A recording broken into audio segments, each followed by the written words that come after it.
The moment the Crown Attorney said my name in that courtroom, I watched my aunt's hand go to her mouth like she'd been struck. Not because I was being called as a character witness. Not because I was there to support them. I was being called because I was the one who'd built the case against her husband, Special Constable Isobel Tran, RCMP Financial Crimes Unit. My uncle looked up from the defendant's table, and for the first time in my entire life, he had nothing to say. I'd been waiting 2.5 years for that silence. Let me start from the beginning, because the courtroom moment doesn't mean anything without what came before it. It was Christmas dinner, 3 years ago. I was 29. My uncle's house in Oakville, a big stone colonial near the lake, the kind of house that gets featured in real estate listings, with phrases like executive entertainer and curated finishes. 6 bedrooms, a finished lower level with a wet bar and a wine rack. My uncle was always telling people cost more than my car. He wasn't wrong, but he also made sure nobody forgot it. Uncle Gerard had built his reputation in commercial real estate across the GTA. He was the kind of man who knew which city councilors to golf with, who showed up in the background of groundbreaking ceremony photos, who got his name on the donor wall at the hospital in Mississauga, where my grandmother had been treated. He was loud in the way that men with money often are, certain that the volume of a voice is proportional to the rightness of an opinion. I sat at the far end of the table next to my mother, in a blouse I'd found at a Value Village in Hamilton. I wasn't embarrassed by that. I want to be clear. I just remember it because my cousin made a comment. My cousin Adrian had just been made junior partner at her firm in Toronto. 27 years old, already pulling in more than I'd ever seen in a year. My other cousin, Felix, had finished his MBA at Rotman and was fielding offers from Bay Street. And then there was me. I'd left my accounting designation program 14 months earlier, CPA, 2 levels from completion. Working at a call center in Burlington, at least as far as my family knew. Isobel, my uncle said, not looking up from the roast he was carving. The way he said my name had always felt like a mild inconvenience. Still at the call center? Still paying my rent, I said. My aunt gave me the smile she reserved for people she pitied. My mother's hand found my knee under the table. What nobody at that dinner knew, not my mother, not my aunt, not Adrian or Felix, was that I hadn't left my CPA program because I'd failed anything. I'd left because of what I'd seen. 14 months earlier, I'd been completing a practicum placement with a mid-sized accounting firm in Mississauga. Standard work. Reviewing documents, verifying transactions, learning the rhythm of financial audits the way you learn a language. By total immersion. One of the files I was assigned to cross-reference involved a series of commercial property transactions in the Halton region. The properties were real, the addresses checked out, but the valuations were inflated, sometimes by 40%, sometimes by more, and several of the holding companies involved had directors whose names I recognized. One of them was Gerard Holloway, my uncle. I flagged it to my supervising accountant. He told me I was misreading the structure. I went to the firm's compliance contact. She told me to be careful about making accusations without a complete picture. 3 days later, someone broke into my car in the parking lot of my apartment building. Nothing was taken. The glove compartment was open. I'm not a person who frightens easily, but I'm also not a person who ignores patterns. I called the RCMP tip line from a payphone at a Tim Hortons, which felt almost absurdly old-fashioned, but I didn't want anything on my phone. 2 weeks later, a woman named Staff Sergeant Lavinia Osei called me on a number I didn't recognize and asked if I'd be willing to meet. I left the CPA program 4 days after that meeting. Not because I was quitting, because maintaining a cover story while working as a confidential source for a federal financial crimes investigation made finishing an accounting designation logistically impossible. My cover was simple. I'd burned out. The program was too much. I went back to a regular job. My uncle believed it completely. I think it made him feel vindicated about something, though I could never figure out exactly what. By the Christmas dinner in Oakville, I'd been embedded in the investigation for over a year. I had enough financial background to help Lavinia's team understand what they were looking at, and enough proximity to my uncle's world to go places they couldn't. That dinner was the first time I saw the full shape of the operation from the inside. Uncle Gerard stepped away from the table twice during the meal. Both times, I watched him through the glass door to the back patio, his breath visible in the cold. His posture changed when he was on those calls. The expansive ease of the host dropped away, and something tighter took its place. On his second call, I caught 2 words through the glass. Brampton Closing. I knew the Brampton property. A mixed-use commercial building on the edge of the 410 corridor that had changed hands 3 times in 18 months, each time at a valuation that had no relationship to the actual rental income on the building. I'd flagged it to Lavinia 6 weeks earlier. I excused myself to help clear the appetizer plates and typed a message on my encrypted phone in the powder room. Brampton Closing referenced tonight. Sounds urgent. The response came back in under a minute. Noted. We're watching. Stay calm. After dessert, while my aunt was organizing leftovers, and Adrian was showing my mother something on her phone. Uncle Gerard found me in the hallway near the coat closet. "You know, Isobel," he said, with the particular warmth of someone who believes they're doing you a favor, "I could actually use someone with your background. Not glamorous work, document review, file organization, that kind of thing. But it's a real foot in the door. Better than a call center." He smiled. It was the smile of a man who has never once doubted that his generosity is welcome. "I'll think about it," I said. "Don't think too long." He straightened his cuffs. "Opportunities don't come back around when you leave them waiting." I drove home that night and filed a 14-page contact report. "I want to tell you about my cousin Adele. She was Uncle Gerard's younger daughter, 3 years behind me. Quieter than Adrian, more watchful. When we were kids, she was the one who noticed things, the cousins who'd say, very quietly, 'Did you hear what he said to Grandma?' when everyone else had already moved on to the next conversation. She texted me in January, 6 weeks after Christmas, 'Can we get coffee?' Not near the house, not in Oakville. We met at a cafe in Dundas on a Wednesday morning.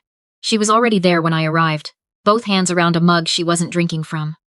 The kind of stillness that comes from having rehearsed what you're about to say too many times. 'I need to know something,' she said, 'and I need you to be honest with me. Even if it's hard. Okay, are you investigating my dad?' The cafe felt very small. Outside, someone scraped ice off a windshield. I looked at her for a long moment. 'What makes you ask that?' 'Because,' she said, 'I've been watching him for almost 2 years, and I have files on my laptop that I don't know what to do with.'" What Adele showed me over the next hour changed the entire scope of the investigation. She'd started documenting her father's business, after finding a second set of records in his home office. She'd gone looking for a printer cable and opened the wrong drawer.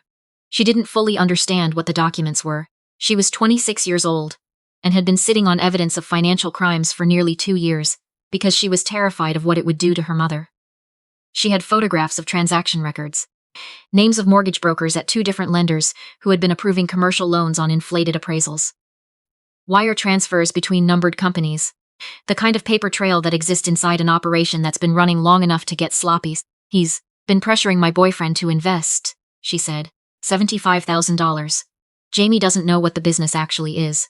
He thinks it's a legitimate development fund." She looked at her coffee. "I can't let him lose that money. I can help," I said. "But Adele, you need to understand what that means. If you give me what you have, it doesn't stay between us. It becomes part of something much larger than either of us." She nodded very slowly. "I know. I think I've known for a long time. I just needed someone safe to give it to." She looked at me across the table. "I always thought it was strange, you know, that you quit the CPA program. You were always the one who actually understood things at family dinners, numbers, situations, people. Dad made fun of you constantly after you left.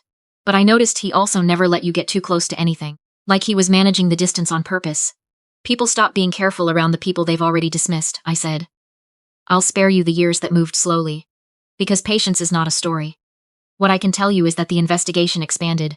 Uncle Gerard had been running inflated appraisal fraud across the Halton and Peel regions for 9 years.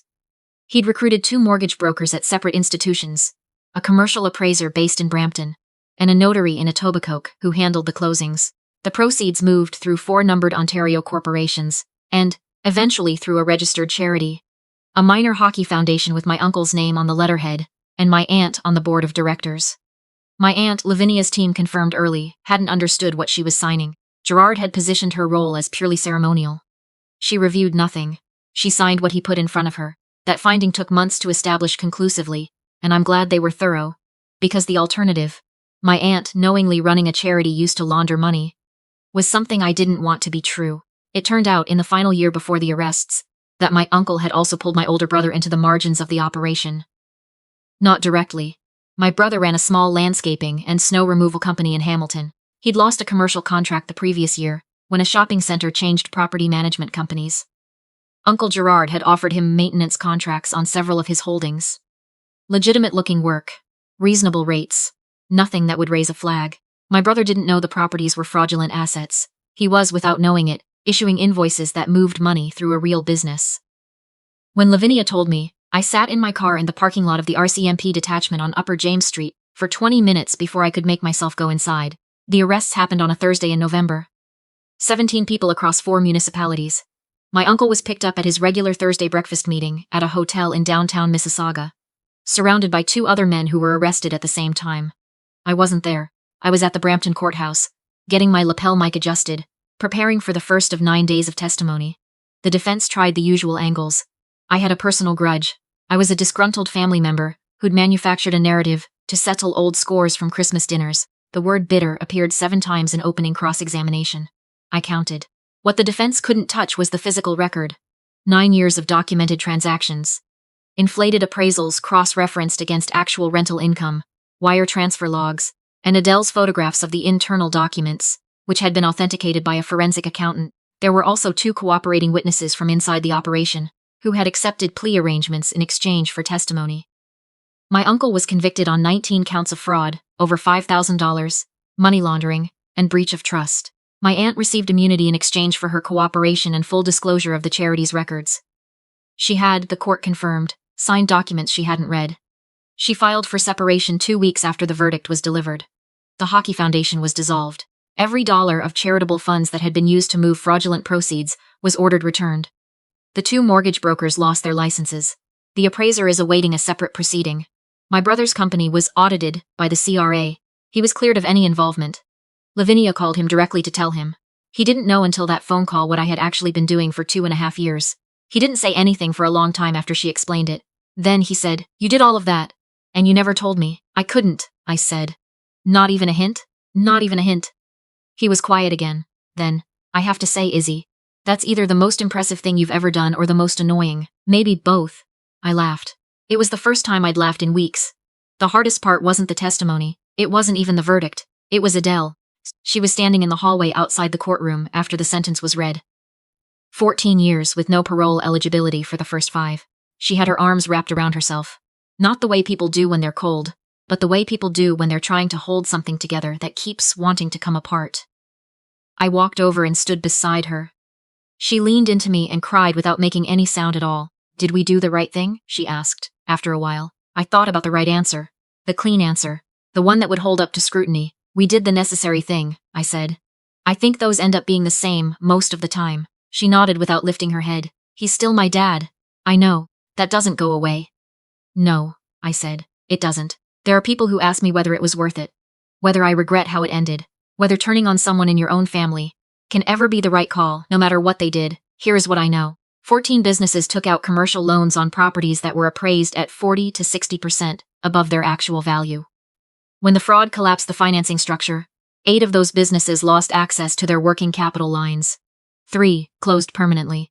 A couple named Hakeem and Fatima Osei, no relation to Lavinia, had mortgaged their house in Oakville to invest in one of my uncle's development funds, based on documents that had been falsified. They lost $240,000. They came to the courthouse on the day of sentencing. They sat in the gallery without speaking to anyone. When the sentence was read, Fatima closed her eyes and exhaled, long and slow. And I don't think I will ever stop thinking about that breath. I'm a special constable now, full-time, not a confidential source. Lavinia Osei is still my supervisor and still the most precise thinker I have ever worked alongside. I don't talk about the Holloway case very often. This is the first time I've told it from the beginning. What I want you to take from it, if you take anything at all, isn't that I was particularly brave, or that I had some special clarity about what the right thing was. I didn't. I was a 27-year-old student who found something in a file. She was supposed to be reviewing for class credit, and she couldn't unknow what she'd found. Everything that came after was just the consequence of that one moment, and the choice not to look away from it. The people who called me a failure weren't wrong about what they saw. From the outside, I looked exactly like someone who had given up. That was the point. That's what made everything work. But I've learned something in this job, sitting across tables from people who thought they were untouchable. The person no one is watching is the person you should be most worried about. The one you've already written off. The one at the far end of the table in the clearance rack blouse, who says, "Still paying my rent," and means it as more than she's letting on. They never see you coming, and that's the only advantage you ever need.